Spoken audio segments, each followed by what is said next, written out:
The fear that white people had of black people was so deeply internalized and reinforced by church and government and business that black town halls were burned, black churches were burned.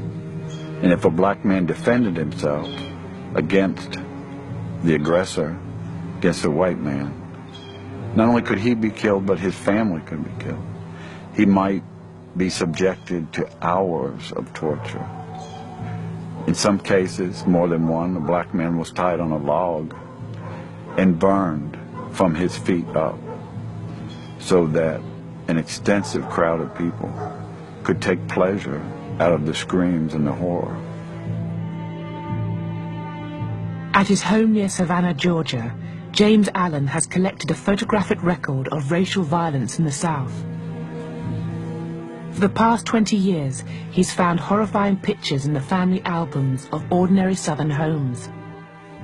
Many are postcards that were mass-produced as souvenirs.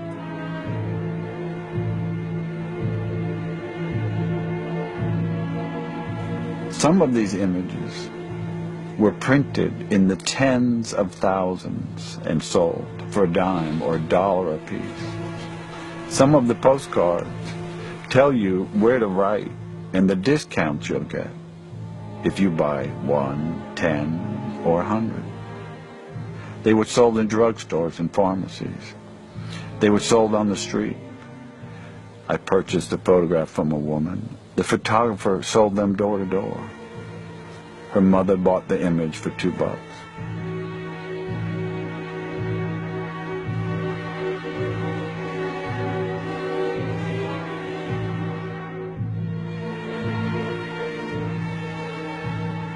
A murder that is of particular interest to me was of a 17-year-old boy by the name of Jess Washington in Waco, Texas, in 1916.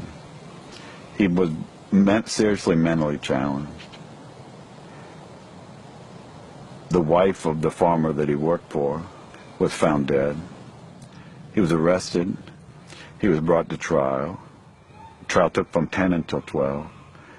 And when the jury came back at noon and found him guilty, someone in the courtroom, and it would have been anyone in the courtroom, screamed out, "Get that nigger." Then one of the worst and cruelest treatments of a human being began. Jess was kicked down out of the courthouse, down the back steps where a crowd of several hundred was waiting for him. They put a chain on his neck.